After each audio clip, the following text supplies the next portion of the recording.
You're watching Rogers TV.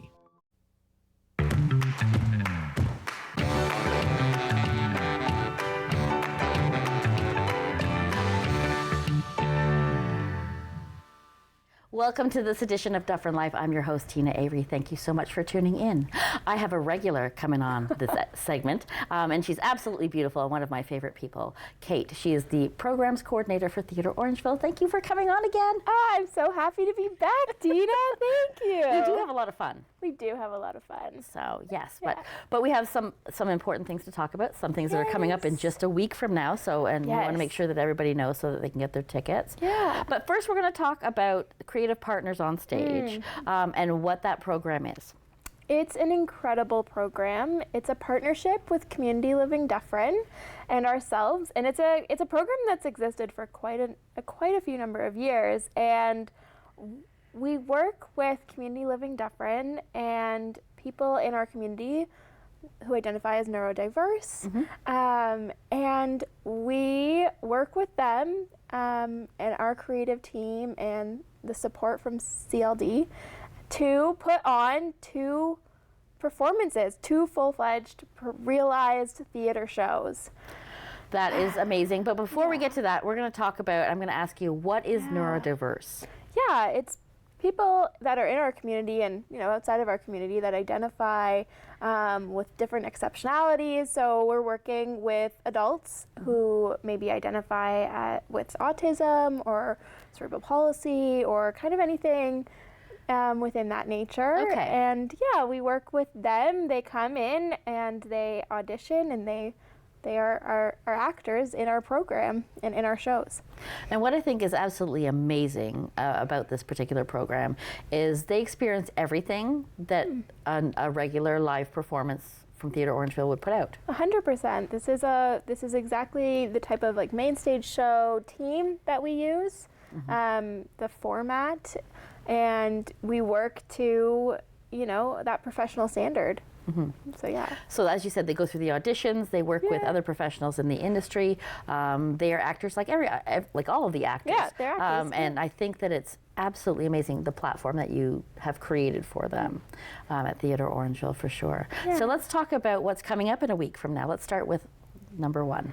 Okay, yes. So we have one show. It's called Break Free. It's written by Chandra Pepper and directed by Chandra Pepper and also choreographed by Jenny Gowing. Okay. So that's that kind of creative team, the core members. And yes, it's an incredible show. It's kind of about breaking through kind of our fears and our barriers. And so there's a lot of very fun costumes, and the visual kind of impact kind of mirrors that theme, which is super cool, and a lot of fun musical moments and movement, and not to give too much away, but these very cool big trees that are going to move around stage. Nice. So yeah. Well, I mean, you are very lucky to work with some really awesome women that put all these sets together. Yes, we do have an incredible team.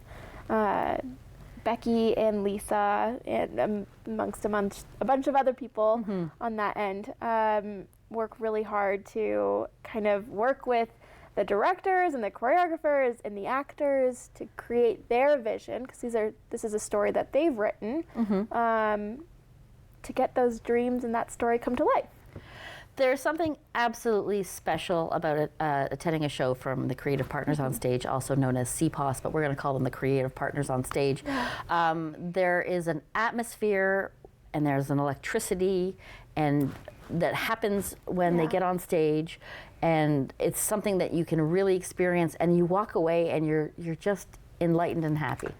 Absolutely. The theater is to bring community together and to unite people, and I really feel that strongly more than ever during a Creative Partners on Stage show. There's this very clear sense of community and friendship and unity that kind of ignites through those shows and that process. Yeah, and I mean, as an audience member, you just feed off that and they feed off you. So the more you're into what's happening, and it gets you excited and makes you hopeful, and it just makes you just kind of delve into what they're doing and leaving all of the other things behind in your life that may or may not, be on your mind at the time. You just kind of walk in and then you leave feeling just happy. Yeah, Yeah. it's a great way to say it. Happy. For sure. For sure. So that show has musical numbers as well, and movement, you were saying. So, and that's happening on May 17th to 19th, and you can find your tickets on www.theaterorangeville.ca or call the box office at 519-942-3423. But wait, there is something else happening on May 17th to 19th with the Creative Partners on Stage. Tell us about the second one. Yes, our second show, That's the Ticket, is written by Elizabeth Glenday and Kristen Gamache, and again with the help of those participants and those actors, and they have put on an incredible show. It's this kind of comedic drama that has a lot of variety show components to it, where oh no, the theater has been overbooked by too many theater troupes, and now we have to kind of find a way to work together and create a way for us all to be actors in our shows to go on throughout the night. So it's a fun comedy and drama, as I was saying. So it's super good. And again, we're kind of working with those participants. So, you know, those variety acts, there's singing, there's dance, but there's also fun things like a workout component and science experiments, right? Because we're working with what those actors are interested in saying and doing, and how do we put that into the show. And I think that's very cool because you know, if you're an actor and you're going to be doing a play, be it on Theatre Orangeville stage or wherever it happens to be, you don't really get a lot of input. You get the script, you have to, you know, hone that character that you've been hired to create on stage for everyone. But I love that they get to participate and talk about what they like. Yeah, 100%. There's this clear sense of collaboration happening in the room. Yeah, it's really fun.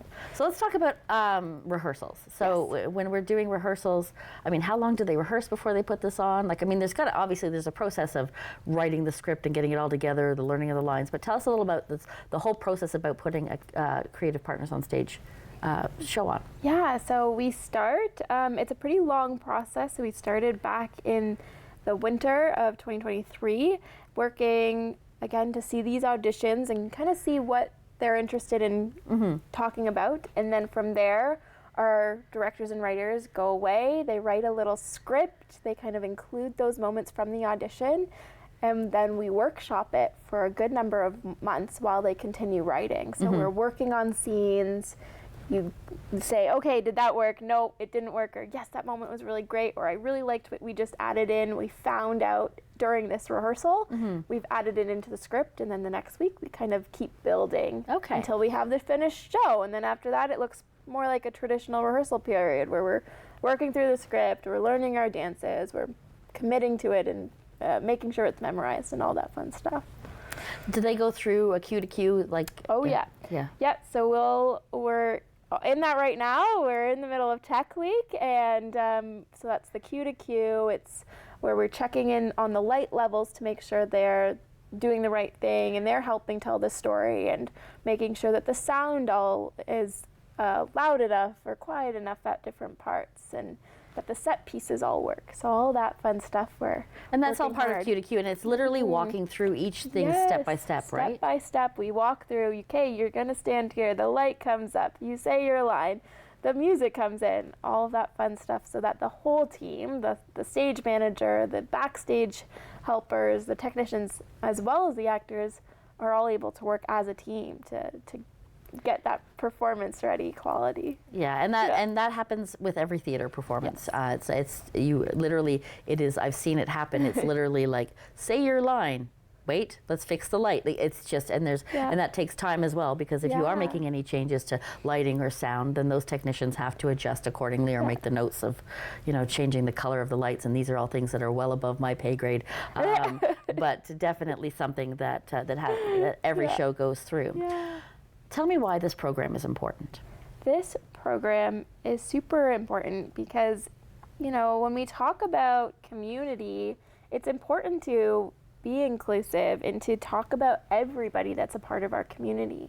And so, you know, we have these programs that exist for kids, we have opportunities for adults. We need these opportunities for people that identify as a member of a neurodiverse community, right?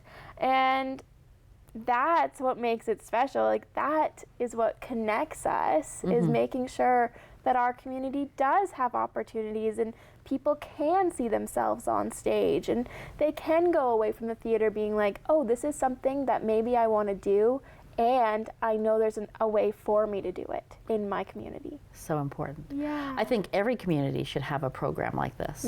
Yeah. I think that's something, you know, and I know I've spoken with David many, many times, and he's talked about, you know, getting this program out to everyone, because I think everyone can benefit from it. And inclusivity is, it's so important. And Super you important. hear the words, you don't want to just say the words. And in this community, we know that we don't just say the words. Yeah. Yeah, and we've been doing it for so long, and that's why we've taken this opportunity to present both shows on the same weekend, because it's actually our anniversary year. And so it's a huge celebration and recognition of the community that we have built and these opportunities that do exist. So there'll actually be a lot of like other little parts. So if you come on the weekend, you'll see not just maybe one show, but you have the opportunity to see both, and also see maybe some artwork that the actors do. So there's these other ways that we create inclusivity and community and connection. Well, I know, and there's many members that have been there when I have seen previous shows. Some of them have their own businesses. 100%, and those businesses are going to be recognized and showcased during this weekend as well. That's absolutely amazing. What is your most favorite part about this program?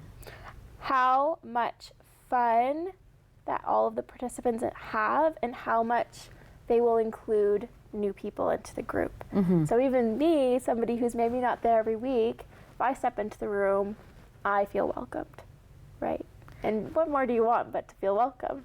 Well, that's it. Like it's that, as I call it, the warm, happy, fuzzy feeling you get, where, you know, and it gives people the opportunity to build and grow on their skills, but knowing 100%. That no matter who you are, when you walk in that room, you feel like you're having that warm, fuzzy hug from everybody. And honestly, that's, you know, that's pure happiness, I think. It's just joy. It is. And how long have you been doing this?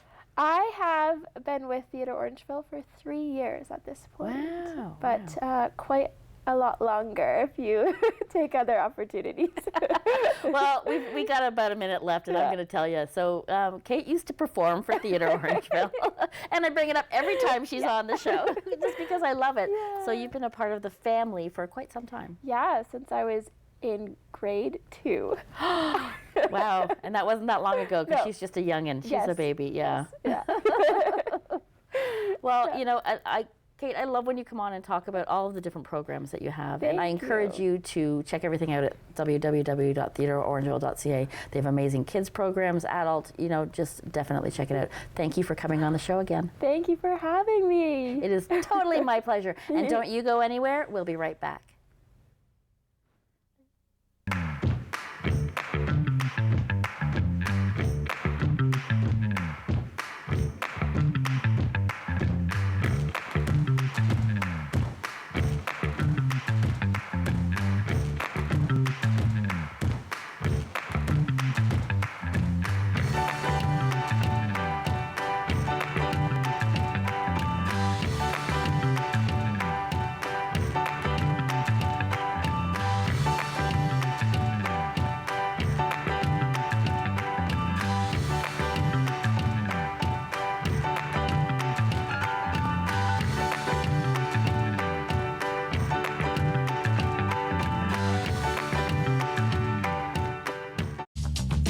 This program is brought to you by Ignite TV. Now you're in command. Visit Rogers.com for more details.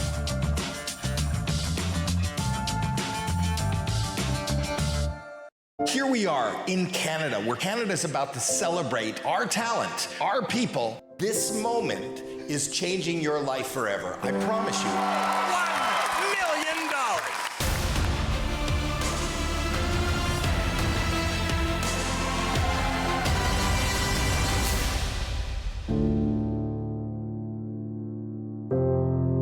This is the gateway to your dreams coming true. You're watching an interesting local show on Rogers TV and you want to know more, that's when you head to rogerstv.com. Our website provides more information about our programs, our hosts, our schedule, and about how you too can get involved with Rogers TV. Visit us online at rogerstv.com.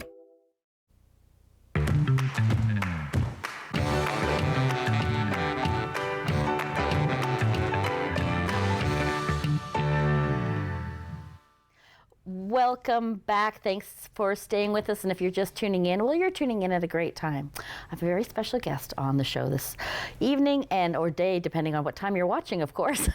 But joining me today, Mayor Lisa Post. Thank you so much for joining me. Oh, thanks for having me. It's good to be back. It's been a while. We haven't done this in a while. So it was the last time we did it was, I think, right after you were elected. Right after the election. That's right. And how long has it been now?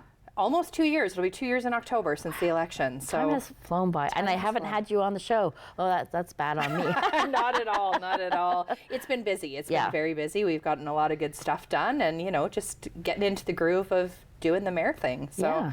Well, let's talk about the past couple of years and talk about some of the things that we've accomplished and some of the things that we're going to look forward to. We're just going to have a little chat. Stay tuned and keep with us. Sounds good. Right after the election, we jump right into budget season. It's kind of the first mission of the new council. So we got through our first budget as a new council, which was great. And of course, we're busy. Like, we've always got stuff on the go. There's lots of events going on in the community. A few things that were really important to me during the election, we got kicked off as well. So one of those things was the Mayor's Youth Advisory Committee. So that kicked off shortly after the election. So now I've got this fabulous panel of youth who give me great input on what's going on in the community. Okay. Another one that I had promised during the election that I really wanted to prioritize was doing town halls every quarter. So we kicked those off in spring of last year.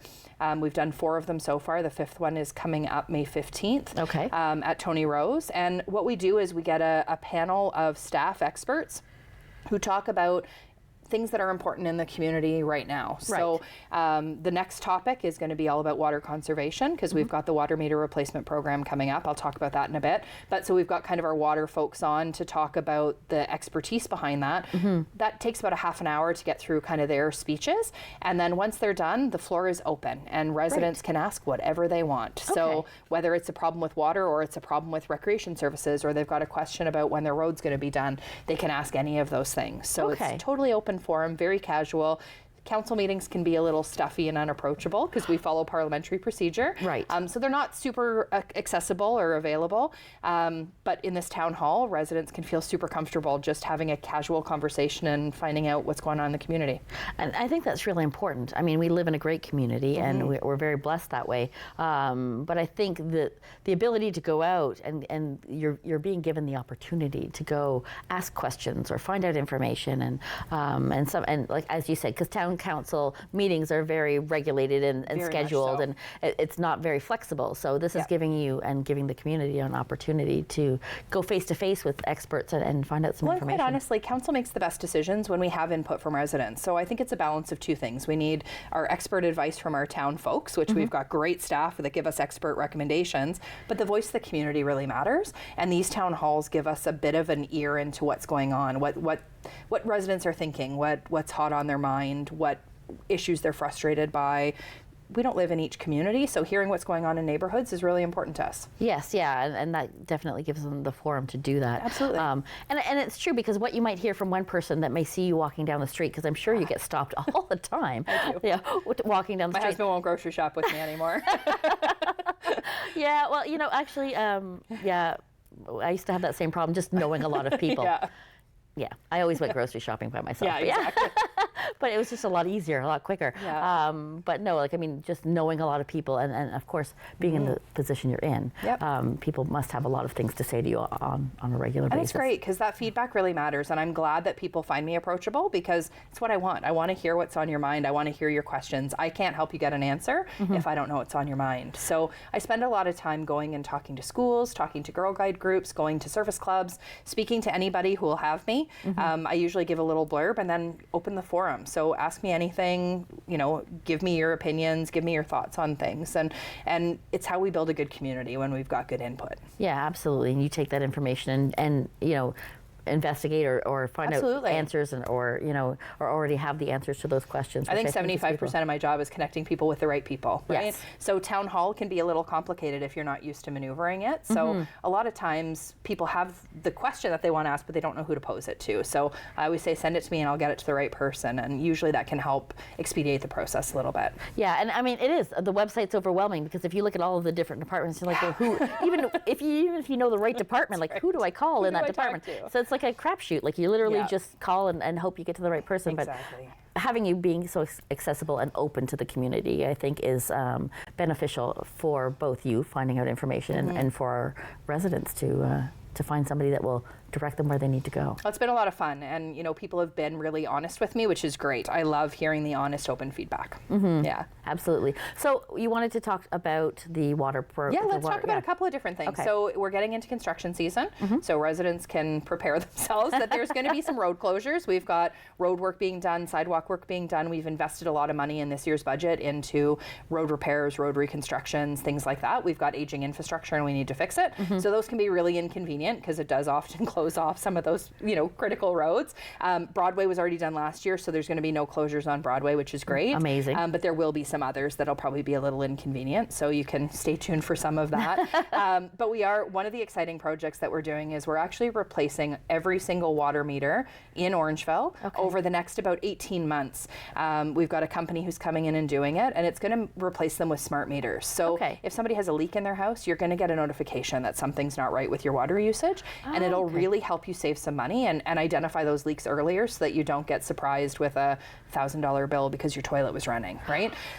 So it's going to be really, really fantastic. So the company is going to be kicking off in probably about June with a trial neighborhood, and they're going to make sure that they've worked out all the kinks and that the technology is working well, and then they're going to roll it out to the rest of the community. So their goal is to have it rolled out in about 12 to 18 months. So residents can expect that they'll get a phone call or an email from somebody named Neptune who's going to be connecting with them to book an appointment. Okay. So I think they start with mail, actually. They go through the mail, and then you can contact them to book your appointment to have your water meter replaced. And if you've never had a running toilet or a leak, you have no idea how expensive It's very that can expensive, really be. very quickly. Yeah, it happens really, really quickly. And Very quickly. Yeah.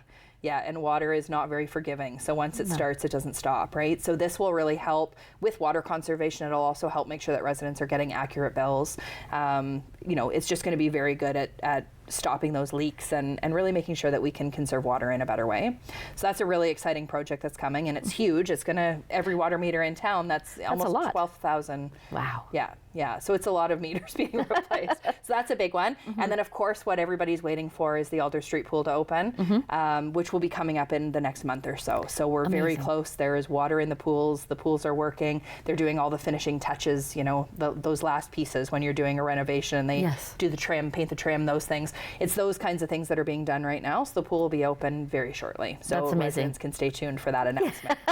I was going to say that is a very exciting announcement. It is. Especially, we've got summer just right around the corner, right? Yeah. And it's amazing. And it's been a challenging project, and the community's been so patient. So I know it's been frustrating for everyone. It's been frustrating for us as well. So we are all eager to get those doors open and get that pool being used by the community again. So yes, you have to stay tuned and find out that information. That's right. Where's the best place for people to find out information about what's going on in town? So a couple different spots. That's a great question, actually. So the Town of Orangeville website is constantly up to date with new things that are coming out, including press releases and things that go out. But the Town of Orangeville Facebook page is actually excellent. They try and post as much as they can, as often as they can, on what's upcoming, things that to watch for, things to be aware of.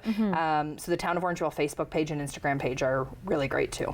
Yeah, and those I know the website's updated regularly as well, but it's not hard to just scroll and you're like, oh, That's Alder's right. opening soon, like all these types of things. Exactly. So it makes it very accessible for everybody. Yeah, and myself and the rest of my council, I've got a great council, and we all try really hard to keep our own social medias up to date with some of those things as well. So if you follow any of us, you can look over there as well. Yeah, you've got a great council.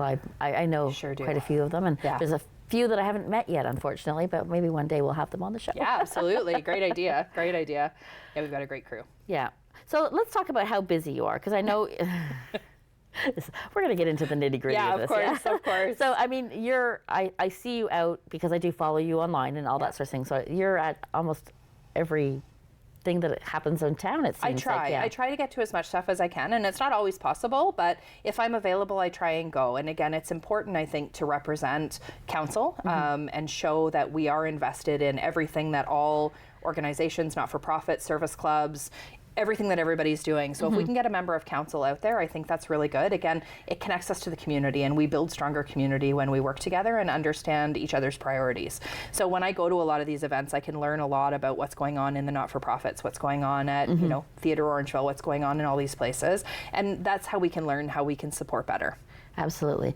And I know in the past, before you were mayor, you were a member of a lot of different committees, but I think you're still on a few committees, are you not? I am still on a couple. Celebrate Your Awesome, I'm still a part of, and most of the other ones I actually unfortunately had to resign from because I was just too busy, and I really wanted to be able to give my heart and soul to all the not-for-profits that I love so dearly. So as soon as I found that my schedule was getting to be a bit too much, I stepped away from a lot of them, but Celebrate Your Awesome I haven't been able to let go of. It's a wonderful event, and that's we're going to talk about that in the show coming up soon. That's right. And all of my viewers that keep watching, you'll keep up to date, and those new ones, well, you'll start watching all the time too, and find out all that information. But as mayor of Orangeville, I also sit on Dufferin County Council, so I attend county council meetings. I'm now the chair of the Health and Human Services Committee for the county, which is new as of December. So that keeps me busy as well. And of course, there's all the committees with the town as well that I'm a part of. I'm ex officio on all of them, but I sit on the Police Services Board and the Hydro Board. Okay. And of course, the Mayor's Youth Advisory Committee. Yes. But I do visit the other committees wherever I can, and I'm an ex officio member on all of them. One of the other things that I do that a lot of people don't realize that the town is a part of is the Physician Recruitment Committee, which is put together by the Ontario Health Team. Okay. So myself and a couple of other local mayors sit on that committee to give our input about physician recruitment work that needs to be done. See, that was one thing that I didn't know anything about. So, and that's incredibly important. It's a very important project, especially right now. So being able to sit on that board and give some input on what's going on in the community is a really, really valuable piece. I know, and they have community opportunities as well to kind of put your input into what you're needing healthcare-wise and that sort of thing. But that's a whole other show. Yeah, we could do a whole show on healthcare. But I mean, you spend a large amount of time being a part of the community, which I think is very important, because I think over the years, like I've just not in this community itself, but in other communities, you get that step back feeling that the people are unapproachable, and I know that your entire council and yourself, it's a warm welcome feeling to stop and speak to you and talk to you about anything. I that's going on. appreciate that, and I love it. Last year I went in and spoke to a school, and one of the things that I always say to the schools is, if you come and see me at a council meeting, it's expected that you would call me Mayor Post, but outside of a council meeting setting, please just call me Lisa. And if you see me at the farmers market, come up and say, hi Lisa, how are you, and remind me where I know you from, because I meet a lot of kids and a lot of people. And the first time that happened was pretty rewarding. So I had entered in another event, and a whole group of kids from one of the schools that I was at came in right away and were like, hi Lisa. And they told me all about their math test that they had just done and reminded me of the things that we talked about in their class. So it was really great. Amazing. Yeah. Thank you for taking the time to come and talk with us. Happy to do it. Anytime. Anytime. And thank you for joining us. Until next time, bye-bye for now.